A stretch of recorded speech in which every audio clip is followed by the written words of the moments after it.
guys, welcome to my channel.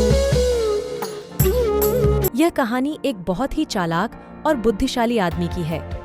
ये चालाक आदमी हमेशा अपना फायदा निकालने के लिए अपनी चालाकी का, अपने बुद्धि का गलत इस्तेमाल करता था। एक बार इसे पता चला कि किसी एक पहाड़ी की चोटी पर पहुंचकर भगवान से सीधे बात की जा सकती है और उनसे कोई एक अपनी इच्छा पूरी करवाई जा सकती है। वो आदमी किसी तरह उस पहाड़ी की तलाश करके उसकी चोटी पर चढ़ने में कामयाब हो गया और उस चोटी पर जाकर वह चिल्ला चिल्लाकर भगवान को बुलाने लगा। भगवान ने उससे वहां आने का कारण पूछा तो पहले यह आदमी अपनी चालाकी का प्रदर्शन करने लगा। आदमी ने भगवान से कुछ सवाल पूछे। आदमी ने पहला सवाल पूछा, भगवान आपके लिए लाखों साल कितने बराबर हैं? भगवान ने कहा, मेरे लिए लाखों साल 1 सेकंड के बराबर है। आदमी ने फिर भगवान से दूसरा सवाल पूछा, भगवान आपके लिए करोड़ों अरबों रुपए का क्या मूल्य है? भगवान ने कहा, मेरे लिए दुनिया का सारा धन 1 रुपए के बराबर है। अब आदमी को लगा कि उसने भगवान को अपनी बातों में फंसा लिया है, इसलिए उसने अब अपनी इच्छा बताई। भगवान, मैं आपसे 1 रुपया मांगता हूँ।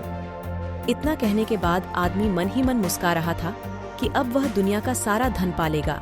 भगवान ने कहा, मैं तुम्हें 1 रुपए देने के लिए तैयार हूँ। इसके लिए तुम्हें बस मेरी एक शर्त माननी होगी। आदमी ने कहा, वह कोई भी शर्त मानने के लिए तैयार है। भगवान ने आदमी से कहा, तुम्हें सिर्फ 1 सेकंड इंतजार करना होगा। आदमी खुशी से उछल पड़ा और तुरंत हाँ कर दी। उसके हाँ करते ही भगवान वहां से गायब हो गए। अब आदमी इंतजार करने लगा कि कब उसे दुनिया का सारा धन मिलेगा।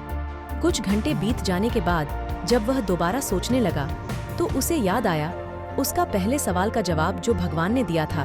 उसके हिसाब से भगवान के लिए 1 सेकंड यानी आदमी के लिए लाखों करोड़ों साल के बराबर है। यानी कि भगवान उसे दुनिया की सारी दौलत देंगे, लेकिन लाखों करोड़ों साल इंतजार करने के बाद।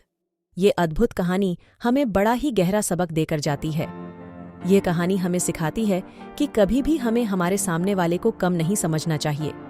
अगर हम सामने वाले से ईमानदार रहेंगे, हम उसके साथ अच्छा ही करेंगे तो हमारे साथ भी अच्छा होगा, और हम सामने वाले को जो देंगे वही हमें वापस मिलेगा। हम सामने वाले को खुशी देंगे तो हमें खुशी वापस मिलेगी। हम उसे दुख देंगे तो दुख मिलेगा।